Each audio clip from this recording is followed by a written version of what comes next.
আসসালামু আলাইকুম রহমতুল্লাহি ওয়াবারাকাতুহু। আলহামদুলিল্লাহ ওয়াসসালাতু ওয়াসসালামু আলা রাসূলিল্লাহ ওয়া বা'দ। প্রিয় দর্শক, ভীম লিকুইড নিবেদিত রমজানের তাৎপর্য অনুষ্ঠান থেকে আপনাদের সকলকে স্বাগত জানাই। আমি ডক্টর কুতুবউদ্দিন বখতিয়ার। প্রিয় দর্শক, পবিত্র মাহে রমাদান জুড়ে মোহনা টেলিভিশনের স্পেশাল আয়োজন আমি থাকছি পুরো মাস জুড়ে। আমাদের সাথে থাকছেন দেশ বরণ্য ইসলামী স্কলারগণ। আজকে আমাদের আলোচনার বিষয় হলো টাকা জমিয়ে ধনী আর সময় জমিয়ে জ্ঞানী। জ্ঞান অত্যন্ত গুরুত্বপূর্ণ শব্দ। আল্লাহ সুবহানাহু ওয়া তাআলা কোরআন মাজিদ নাজিল করার সময় প্রথমে নাজিল করেছেন ইকরা বিসমি রাব্বিকাল্লাযী খালাক। সালাতের কথা বলেন নাই, সওমের কথা বলেন নাই, আকীদার কথা বলেন নাই, তাওহীদের কথা বলেন নাই, শিরকের কথা বলেন নাই, বলেছেন পড়ো। আমরা জানতে চাই আমাদের আজকের মেহমানের সাথে। আমাদের আজকে আমন্ত্রিত মেহমান হিসেবে উপস্থিত আছেন ঐতিহ্যবাহী মারকাজুল ফাইজুল কোরআন আল ইসলামী ঢাকার সম্মানিত সিনিয়র মুহাদ্দিস, আমাদের সকলের প্রিয় ভাজন ব্যক্তি শেখ আদনান মাদানী। আসসালামু আলাইকুম। ওয়ালাইকুম আসসালাম ওয়া রাহমাতুল্লাহি ওয়া বারাকাতুহু। ভালো আছেন? আলহামদুলিল্লাহ, আপনি ভালো আছেন? আলহামদুলিল্লাহ আলা কুল্লি হাল।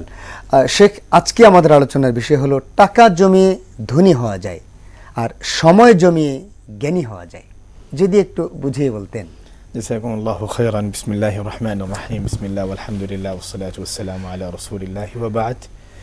শুরুতেই যেখান থেকে আমাদের দেখছেন, শুনছেন এবং পরবর্তীতে দেখবেন, সবাইকে জানাচ্ছি আন্তরিক শুভেচ্ছা অভিনন্দন এবং মোহনা টিভির এই চমৎকার আয়োজনে সবাইকে স্বাগতম জানাচ্ছি।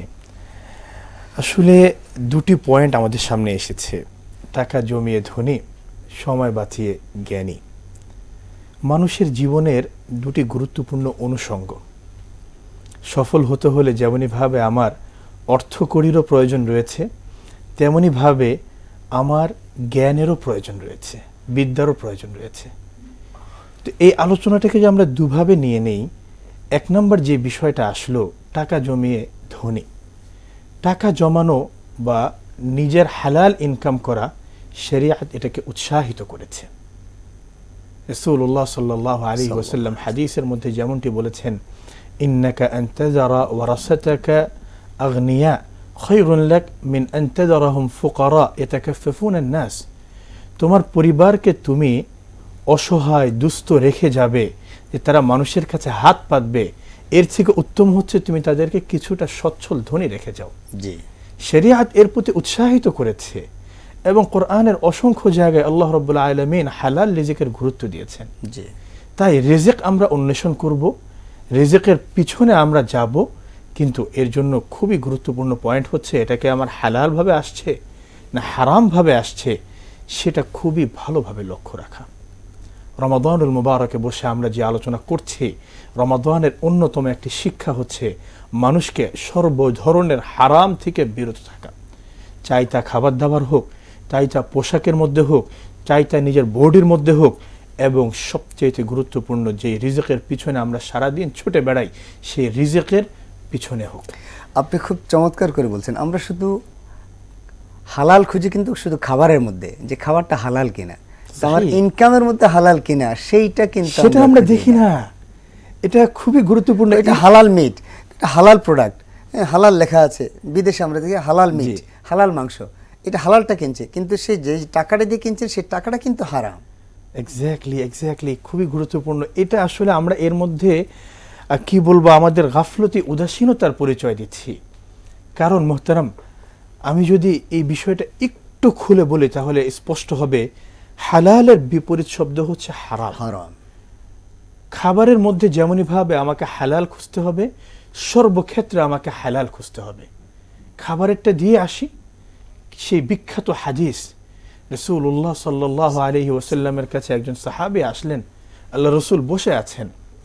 সেই লোক উস্কো খুস্কো চুল, আশআস আকবার, হাদিসের শব্দ, বসে বসে আল্লাহর কাছে দোয়া করছেন হাত তুলে, ও আল্লাহ আমাকে এটা দাও, আল্লাহ আমাকে এটা দাও, আল্লাহ আমাকে এটা দাও। আল্লাহ রসুল সাল্লাল্লাহু আলাইহি ওয়াসাল্লাম খুবই আফসোস করে তাকে বলছেন, সে আল্লাহর কাছে এই দোয়া করছে, মালবাসুহু হারাম, মাতআমুহু হারাম, মাশরাবুহু হারাম, ফাআন্না ইস্তাজাবু লিদাওয়াতিহি। এই লোক, সে তো দোয়া করছে, যে পোশাক পরিধান করে দোয়া করছে, এই পোশাকটা হচ্ছে হারামের। তার যে বডি খাবার দাবার খেয়েছে, যে বডির তার গড়ে উঠেছে, এই বডি হচ্ছে হারামের টাকায়, তার অর্থ করি সবই হারাম, তার দোয়া আল্লাহ রাব্বুল আলামিন কিভাবে কবুল করবেন? তাই হালাল ভাবে উপার্জন করা, হালালের সাথে থাকা, এটা গুরুত্বপূর্ণ। তাহলে এই রিজিকের মধ্যে হারামের উৎস কি? হারামের 1 নম্বর উৎস হচ্ছে সুদ আর রিবা। অনেকগুলো আছে, আমি এগুলো পর্যায়ক্রমে সময় থাকলে বলবো, কিন্তু 1 নম্বর উৎস হচ্ছে আর রিবা, সুদ। আল্লাহু আকবার। এই সুদের কেন্দ্র করে কোরআনের মধ্যে আল্লাহ রাব্বুল আলামিন লম্বা একটি পৃষ্ঠা নাজিল করেছেন। 1, 2 নম্বর, এই শুধুমাত্র সুদকে ডিফাইন করে আল্লাহ রাব্বুল আলামিন অনেক কঠোর বার্তা দিয়েছেন। ইয়া আইয়ুহাল্লাযীনা আমানুত্তাকুল্লাহ ওয়াযারু মা বাকিয়া মিনার রিবা ইন কুনতুম মুমিনিন। যে তাকওয়ার মাসে আমরা আছি, সেই তাকওয়ার মাসে আল্লাহ রাব্বুল আলামিনের সর্বপ্রথম কমান্ড, তুমি তাকওয়া অর্জন করো। তাকওয়া অর্জন করো। সেকেন্ড কমান্ড কি? ওয়াযারু মা বাকিয়া মিনার রিবা, যে রিবা বা সুদ আছে তা থেকে তুমি সম্পূর্ণরূপে পরিহার করো। পরের আয়াত খুবই কঠিন, পড়লে নিজের মধ্যে আটকে উঠি। ফাইল্লাম তাফআলু ফাযানু বিহারবিম মিনাল্লাহি ওয়া রাসূলিহি। বান্দা, তোমাকে আমি এত কঠিনভাবে বারণ করছি, তুমি শুনবে না, তুমি সুদের মধ্যে লিপ্ত থাকবে। ফাযানু বিহারবিম মিনাল্লাহি ওয়া রাসূলিহি, তাহলে আল্লাহ এবং তার রাসূলের পক্ষ থেকে যুদ্ধের ঘোষণা নিয়ে নাও।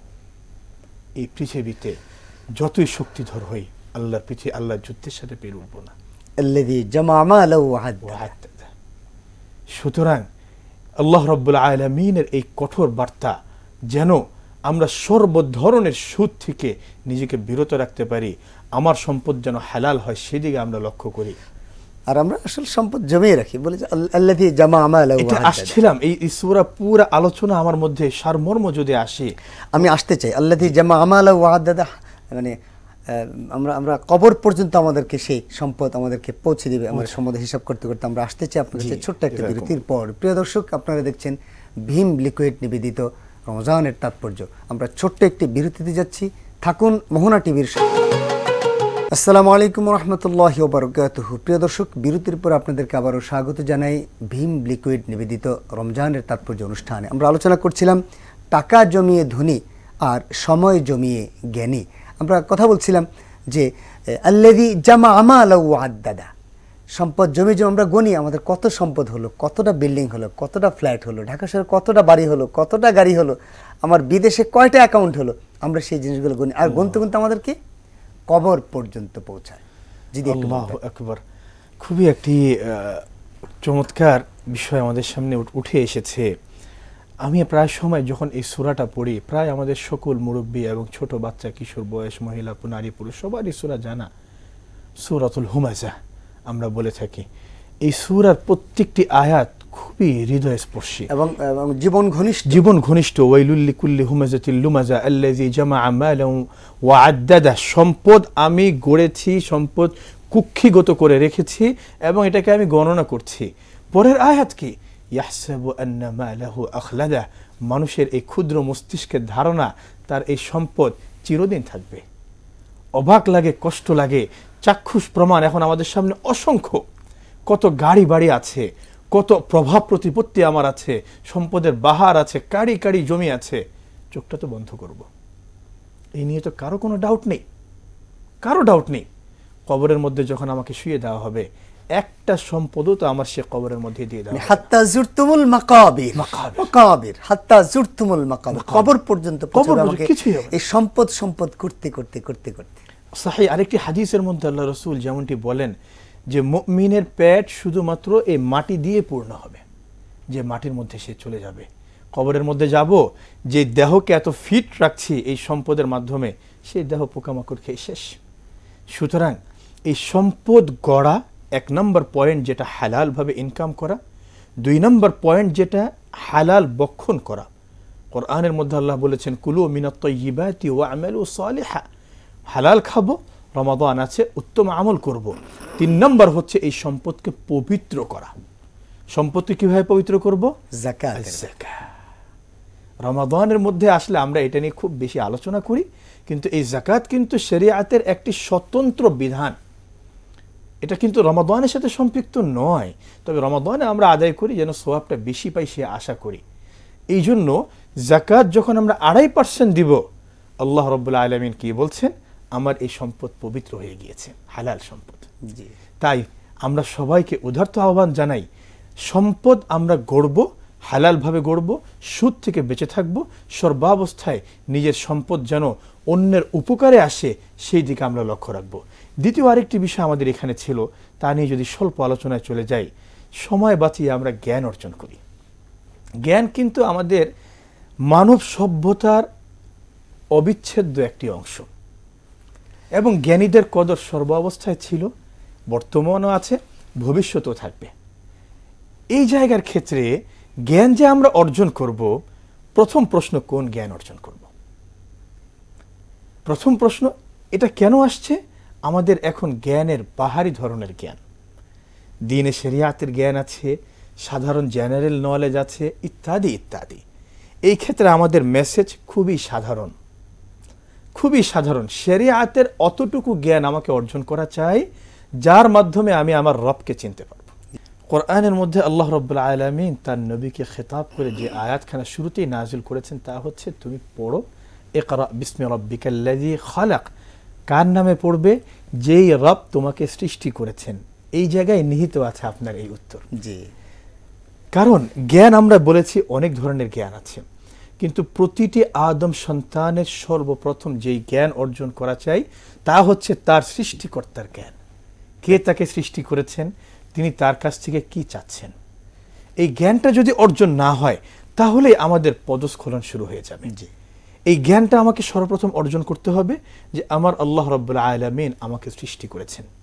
2, আমার আল্লাহ রাব্বুল আলামিন যেহেতু আমাকে সৃষ্টি করেছেন, এই নলেজটা আমি অর্জন করেছি, তাহলে আমার আল্লাহ রাব্বুল আলামিন আমার কাছে কি চাচ্ছেন, যতটুকু ইবাদত তিনি চাচ্ছেন তার নলেজও আমাকে শিখতে হবে, এবং সেটা শেখার পর সেই ইবাদতগুলো কিভাবে করতে হবে অতটুকু পরিমাণ আমাকে জানতে হবে, বুঝতে হবে, আমল করতে হবে। নলেজ জানা কিন্তু ফরজ, কোরআন মাজিদের নলেজ জানা কিন্তু ফরজ। আমরা অনেকে বলি যে না, কোরআন মাজিদ আমাদের জানার দরকার নেই, এটা আলেম ওলামারা জানলে হবে।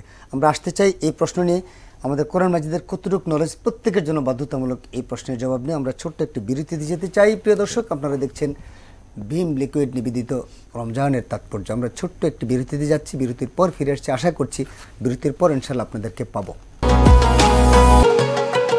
আসসালামু আলাইকুম রহমতুল্লাহি ওয়া বারাকাতুহু। প্রিয় দর্শক, বিরতির পর আপনাদেরকে আবারও স্বাগত জানাই ভীম লিকুইড নিবেদিত রমজানের তাৎপর্য অনুষ্ঠানে। আমরা আলোচনা করছিলাম টাকা জমিয়ে ধনী আর সময় জমিয়ে জ্ঞানী।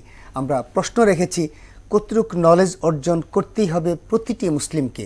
যদি আমাদেরকে একটু বলতেন যে এই অতটুকু পরিমাণ নলেজ তাকে অর্জন করতেই হবে, এটা নো ডাউট, কোনো সন্দেহ নেই এবং কোনো ছাড় নেই। সহি। দেখেন, এটার ক্ষেত্রে আমরা আমাদের পরিভাষা দুটো পেয়ে থাকি, ফরজে কিফায়া, ফরজে আইন। নির্দিষ্ট পরিমাণ একটা নলেজ প্রত্যেক মুসলমান মুমিনকে অর্জন করতেই হবে, যেটা হচ্ছে ফরজে আইন। তার মধ্যে অন্যতম হচ্ছে যেই কাজগুলো আমাকে দৈনন্দিন করতেই হবে সেই নলেজ আমার থাকা চাই, এবং বিশেষ করে ফরজ ইবাদত যেমন সালাত।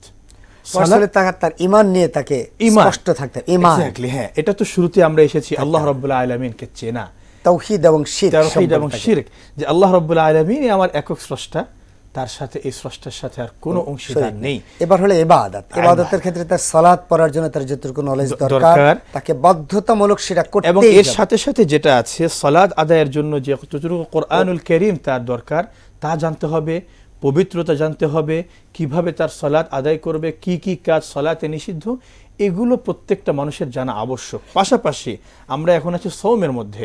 সওমের মধ্যেও আমার সওম কখন থেকে কখন এটা আমরা সাধারণভাবে জানি, কিন্তু রোজা রাখা অবস্থায় অনেক কাজ আমার জন্য নিষিদ্ধ, সেটা কিন্তু আমরা জানি না।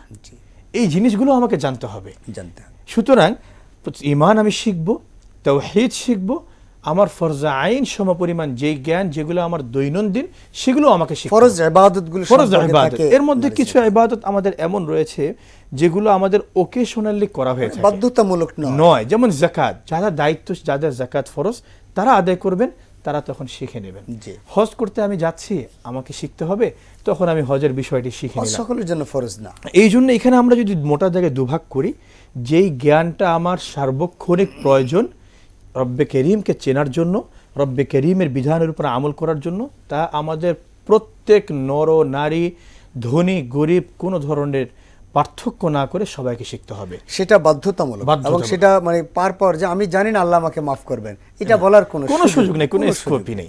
এর পাশাপাশি যদি আমরা এগুলো জানার পর যদি আমার জেনারেল নলেজ কিছু গেইন করতে হয়, ওয়েলকাম, সেটা কোনো সমস্যা নেই। এই কোরআন মাজিদ নিয়ে রিসার্চ করার এটা ফরজ না, না হাদিস নিয়ে রিসার্চ করা এটা সবার জন্য ফরজ, এবং সেটা সবার জন্য ফরজ। যে স্কলার যারা তারা সেই কাজটা করবে, কিন্তু আপনাকে মৌলিক কাজগুলো শেখার জন্য, জানার জন্য, আল্লাহকে জানার জন্য, ঈমানের বিষয়ে, তাওহীদ শিরকের বিষয়ে, আপনার ফরজ ইবাদতের বিষয়ে, আপনার হালাল হারামের বিষয়ে আপনাকে নলেজ থাকা লাগবে, কোনটা হালাল এবং এই জন্যই আমি যেটা মানে ফিল করি নিজের মধ্যে, রমাদানুল মুবারক হচ্ছে প্রতিটি মুসলমানের জন্য একটা গ্রেট অপরচুনিটি। জি, এই সময়টাকে আমার অন্যান্য সময়গুলো অহেতুক নষ্ট হয়, এই সময়টা হচ্ছে একটা ইবাদতের মৌসুম। সুতরাং এই সময় আমার যে বিষয়গুলো, যে নলেজগুলো জানতেই হবে, সেগুলো আমরা এখন শেখার ব্যাপারে সচেষ্ট হই। কোরআনুল কারীমের মাস, তিলাওয়াত করব, তিলাওয়াত আমার বিশুদ্ধ নয়, এই তিলাওয়াত বিশুদ্ধভাবে শিখতে হবে।